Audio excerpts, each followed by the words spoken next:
Have you ever wondered what your 80-year-old self wishes you would do differently today? What decisions will you look back on with regret, and which ones with satisfaction?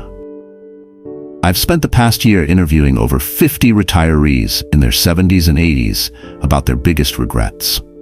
These weren't casual conversations. They were deep, often emotional reflections from people looking back on decades of retirement. What struck me most wasn't just what they regretted, but how universal these regrets were, crossing boundaries of wealth, background, and lifestyle. Today, I'm sharing not just their top 5 regrets, but more importantly, how you can use their wisdom to design a retirement you won't look back on with if-only thoughts. Because the tragedy isn't making mistakes.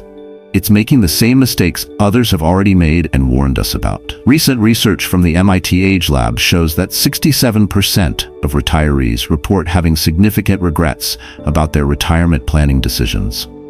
That's 2 out of 3 people wishing they had made different choices. But here's what's fascinating. When researchers analyzed these regrets, they found they weren't primarily about money. They were about time, health, relationships, and purpose. By the end of this video, you'll understand the 5 most common retirement regrets and have a practical framework to avoid each one. Whether you're already retired, approaching retirement, or still decades away, these insights will help you create a more fulfilling second act of life. Stay with me until the end, because I'll be sharing a powerful reflection exercise that my viewers consistently say has transformed their retirement planning more than any financial spreadsheet ever could. Don't forget to click the subscribe button and turn on the notification bell so you don't miss any valuable videos about finances for old age. Regret number 1: waiting too long to retire. The most consistent regret I heard across nearly every interview was surprisingly simple. I wish I had retired earlier. Robert, a former aerospace engineer who retired at 65 after a prestigious 40-year career, told me with tears in his eyes, "I had 3 heart attacks in my first 4 years of retirement. I spent my healthiest years in conference rooms instead of seeing the world with my wife. Now, my health limits what we can do together." His story isn't unique. A landmark study from the University of Amsterdam found that for every year retirement is delayed beyond optimal health years, there's a measurable decrease in lifetime satisfaction that money alone cannot compensate for. But let's be realistic. Retiring earlier requires financial preparation that many people worry they haven't done. So how do we balance this tension? The solution isn't necessarily traditional early retirement, but what I call life stage retirement planning. Instead of viewing retirement as a single event, consider it as a gradual transition with multiple phases. Phase 1, financial foundation, ages 40 to 50. This is when you accelerate retirement savings, pay down major debts, and make strategic career moves to maximize earnings. Phase 2, pre-retirement transition, ages 50 to 60. This might involve shifting to part-time work, consulting, or a less stressful role that allows more freedom while still providing income. Phase 3, active retirement, ages 60 to 75. When health and energy are typically still good, this is the time for travel, active pursuits, and bucket list items. Phase 4, reflective retirement, ages 75 plus. This phase often involves less travel and physical activity, but more focus on relationships, community, and meaning. Understanding this progression helps avoid the binary work versus retirement thinking that leads many people to postpone retirement until they're too old to enjoy its benefits fully. Consider Thomas, a former retail executive who negotiated a 3-day workweek at age 55, gradually transitioning to full retirement at 62. Those transition years gave me time to develop interests beyond work while still earning enough to keep saving, he told me. When full retirement came, I already had a life built outside of my career. The actionable takeaway here isn't necessarily to retire tomorrow, but to create a retirement transition strategy that maximizes your healthy years. Meet with a financial advisor to understand your retirement flexibility zone, the range of ages where retirement becomes financially feasible, even if not ideal. Then work backward to design a phased-down approach that gives you more life satisfaction without financial recklessness. Regret number 2, underspending in early retirement. The second most common regret directly contradicts conventional financial advice. I wish I had spent more money in my early retirement years. Margaret, age 79, told me. My financial advisor had me so worried about running out of money that my husband and I pinched pennies through our 60s. Now he's gone, I have plenty of money, but my knees can't handle the hiking trips we always postponed.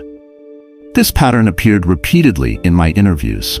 Excessive frugality in early retirement years, followed by the realization in later years that they had unnecessarily restricted their lifestyles when they were most able to enjoy experiences. A recent study from the Employee Benefit Research Institute confirms this phenomenon, finding that more than 80% of retirees with moderate to significant assets die with most of their retirement savings intact, effectively leaving money on the table they could have used for enjoyment. The solution isn't reckless spending, but what financial planners call time-segmented spending strategies.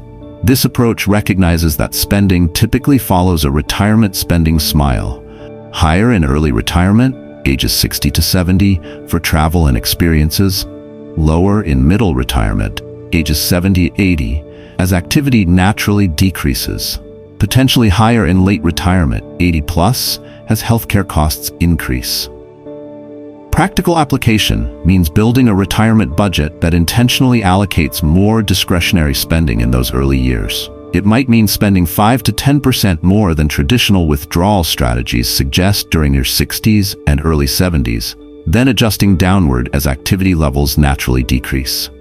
Richard, a 68-year-old who implemented this strategy after watching his parents' regrets, shared, "We front-loaded our retirement bucket list.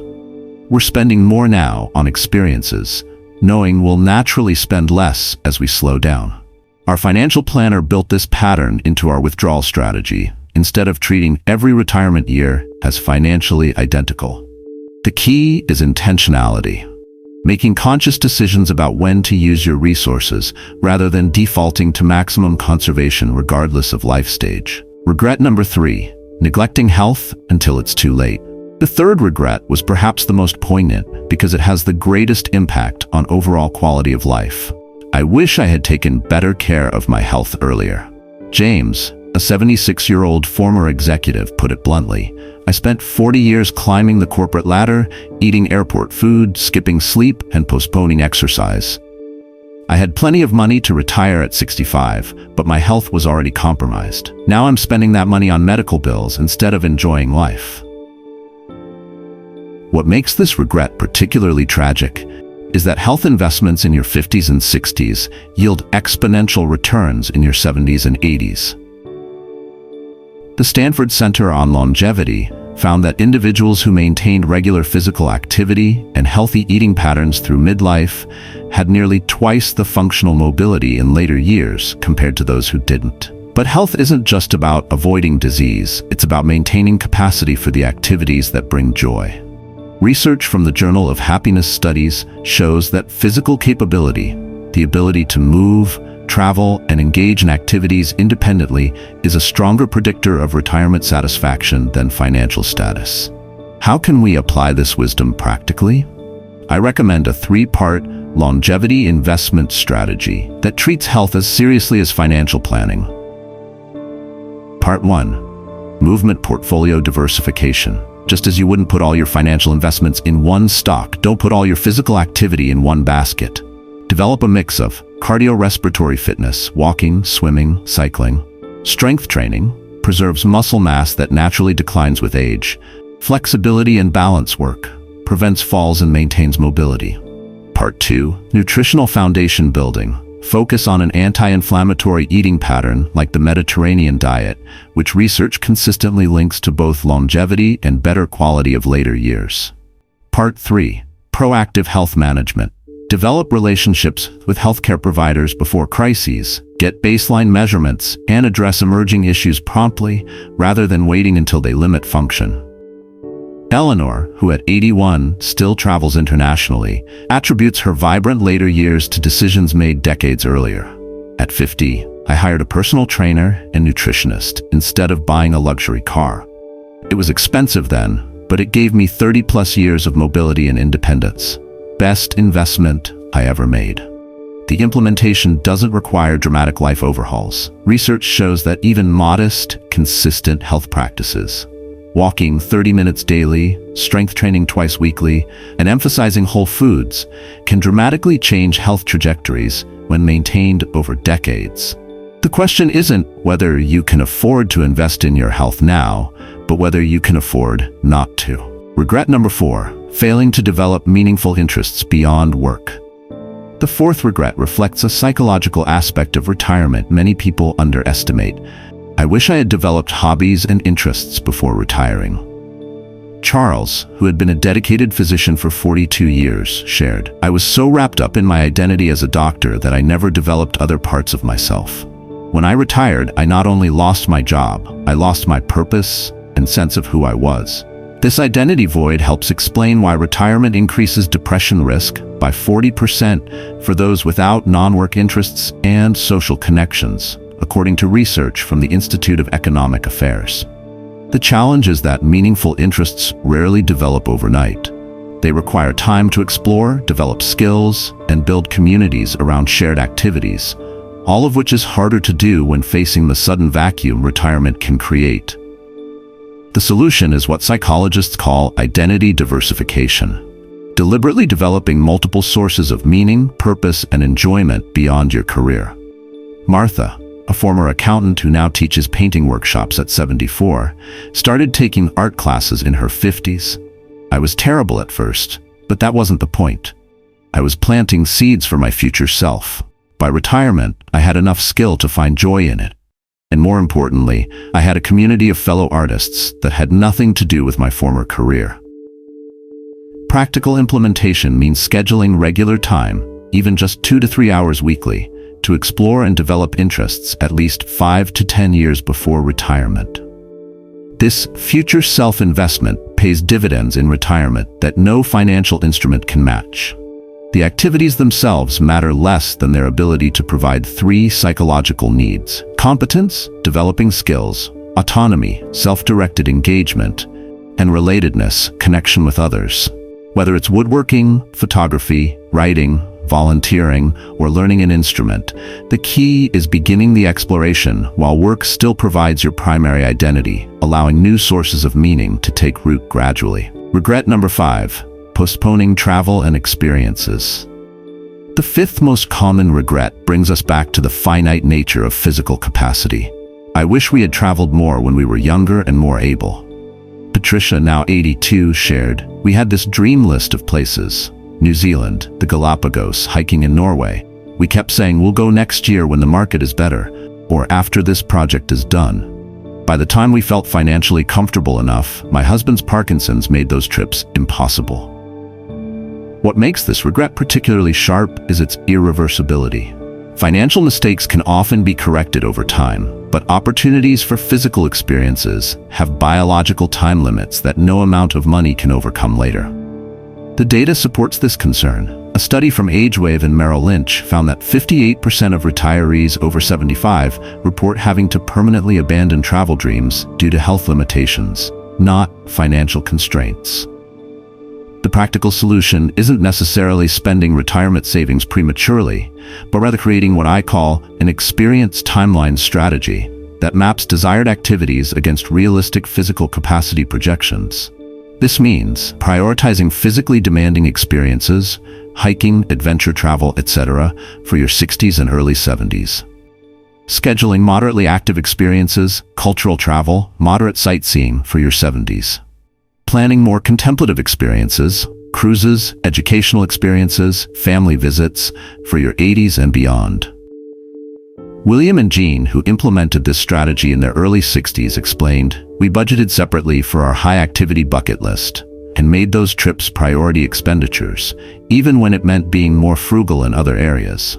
20 years later, we have no regrets about spending that money because we have memories from experiences we physically couldn't do now."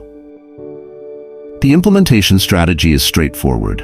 Create 3 experience lists, categorized by physical demands, then work backward to schedule the most demanding experiences earliest, even if it means making modest financial trade-offs. As we wrap up, I want to share the reflection exercise that has helped thousands align their retirement planning with what will truly matter in the end.